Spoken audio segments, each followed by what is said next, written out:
So again, full spoilers ahead for episode 6, and what an episode it was. It's begun to kind of ramp up again, which from a storytelling perspective is great. Obviously watching these essentially back to back or even in a fairly reasonable amount of time, going full force would simply not work. And rather than breaking down an episode into first, second and third, it seems to me what the Duffer Brothers have done with season 2 of The Stranger Things is to break down the season overall into first, seconds and thirds. So my guess is episode 6 has just slowly begun our climb out of the second act, and the next 3 will actually be the third, or essentially the finale. Got to give it to these guys though, they construct a great story and put it across in such a unique way in comparison to their peers. Truly a great season so far. So much like the other reviews I've done today, my standout moments, what are they? Well, Nancy and Jonathan got it on, finally.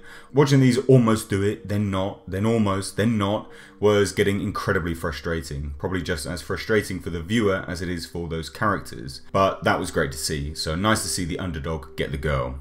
It also offered some levity to an otherwise pretty grim episode. We have the Demogorgon running around, or should we say the Demigorgons, because we find out there is in fact quite a lot, as we saw in the final closing scenes anyway.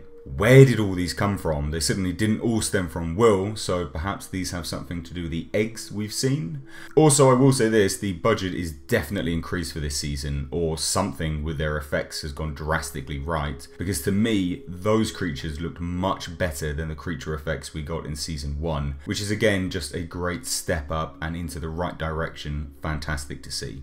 One other thing that was a standout was the head honcho of the facility. Actually, genuinely came across a nice guy in this episode. In the others, I was dubious, but the moment one of his lackeys insinuated they should go through with their plan, regardless of the risk to Will and the likelihood that he would die, he instantly threatened him, which was a surprise, but a nice one.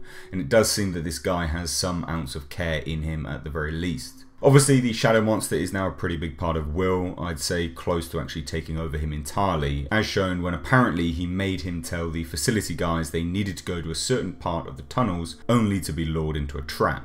It seems he has momentary control over his body though, as when he said he didn't recognise those around him, he genuinely did not seem himself, so perhaps this will be a coming and going sort of event. Will get some control, the monster controls, so on and so forth. Overall, really enjoyed this episode. It was a slow build, but a definite sign to me that it was the end of the second act, which would make sense as it is 2/3 into the season. The next 3 episodes should essentially now be the third act, at a guess anyway. So guys, let me know what you enjoyed from this episode.